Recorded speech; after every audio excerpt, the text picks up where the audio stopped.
What's up, you guys? Zach here. I think it's safe to say we've all copied from someone, whether it's how they shoot the videos, how they dress, how they present themselves. Recently, I just came back from a shoot in the States, chasing tornadoes with the incredible filmmaker Mark Bone. It's safe to say that I stole my shooting styles of how I approached filming that. You look at the shots, it's very Christopher Nolan-esque from Interstellar, which is what I want to talk about in today's video, which is how to properly steal from the people you look up to and not come across as a copycat. But before we dive into that, I have something super cool to show you guys here.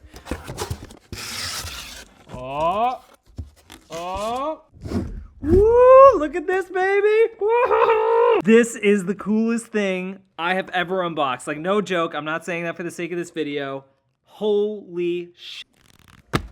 This is my first ever book, The Unoriginal Guide to Originality. I'm gonna talk more about it at the end of the book and how copying from Mr Mckinnon actually got me to writing this. Before we dive into that, let's talk about some epic shots and what copying can really do for you as an artist.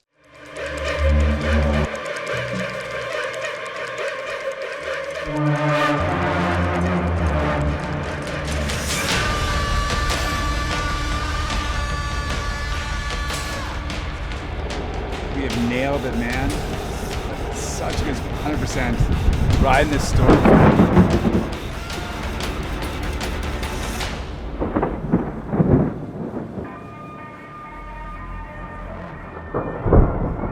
A good rule to work with when it comes to riffing off of other creatives' work is to borrow core principles. What I mean by that is take what works and disregard the stuff that doesn't.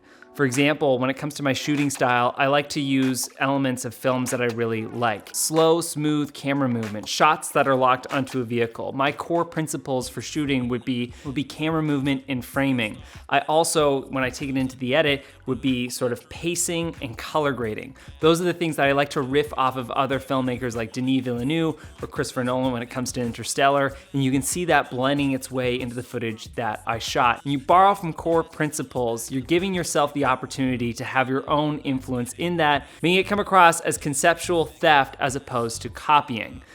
Let's talk about that. There's this great quote by Pablo Picasso, which is good artists copy, great artists steal. And what he means by this is if you copy someone else, you're kind of just replicating what's already been done. But stealing is an interesting concept because you're kind of taking a little bit, but you're also implementing something of your own. I like to use it as a percentage. So if you're stealing more than 80% of someone else's idea, you're copying, and people will call you out for it. I was called out for copying Mr Mckinnon, which we'll talk more about at the end of this video.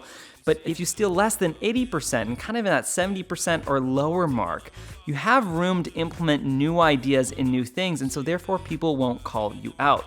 These shots that I shot with Mark on this trip, even though they feel Nolan-esque, the vehicle's different, the landscape's different, the color grade's different, and so therefore it feels like its own piece, even though it almost feels like it belongs in Interstellar. So there's a gap to where you can have your own authentic vision while still leaning on the stuff that other people have created. But why do we copy people in the first place? Copying's easy because we like to hide under the accomplishments of the things that other people have done. They've already carved the path, created the trail, and all we need to do is follow it. But at the end of the day, the most successful things are not found in copying. It's found in modifying. And I'll use the example of Macklemore. I know you like Macklemore. If you listen to his early music, it sounds exactly like Eminem. Editor Zach here. I can't use Macklemore's music in this video because copyright, so just Google it. But he took time to polish his craft and used copying as a launch point, and now his music is his own flavor. Okay, remember how I told you I copied Mr Mckinnon? Well, back when I started doing YouTube videos, I got called out so hard for stealing so much stuff from his videos. I would intro it, I would have my same backgrounds, I'd wave my hands in front of the camera the same way, and it was really cringy to see. What is going on, you guys? Zach here from PremiumBeat.com. There was no authentic value to the stuff that I was making because I was too scared to be myself.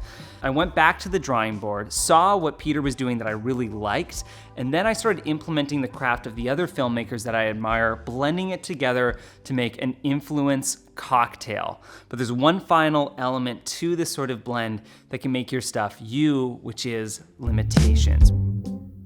We all have limitations, things that set us back. We don't have the camera gear that our favorite creatives have.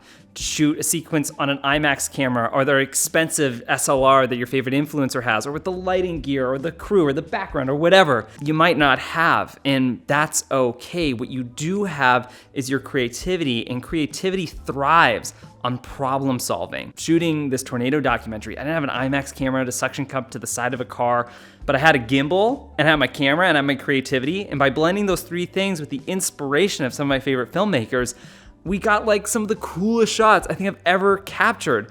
So take a look at the limits that you have, blend that with stealing from other creatives, and you're gonna create something super cool. Years ago, like I said, I got called out so hard for copying my favorite influencer at the time, Mr Mckinnon, and it led me to writing a book. I leveraged the stuff that I didn't have. I didn't have big brand deals, a huge YouTube channel. But I had creativity, I had a laptop, and I spent 3 years writing a book about it, which I'm launching today. So if you guys wanna give it a gander, this is the biggest thing that I've ever worked on, and I would absolutely love to get your support on it. You can hit a link in the description below and take a look at the book. This has been a labor of love of mine. I've spent so long on it, and if you like the stuff that I'm talking about in this video, copying, stealing, pulling from your influences, that's just a little sliver of a book. So if you've ever wanted to support this channel, it's a great way to do it. But yeah, I'm stoked to see the stuff that you make leveraging those simple tools, and have an amazing day. I absolutely love you, and keep doing the stuff that you're doing, because what you're doing is great. Bye-bye.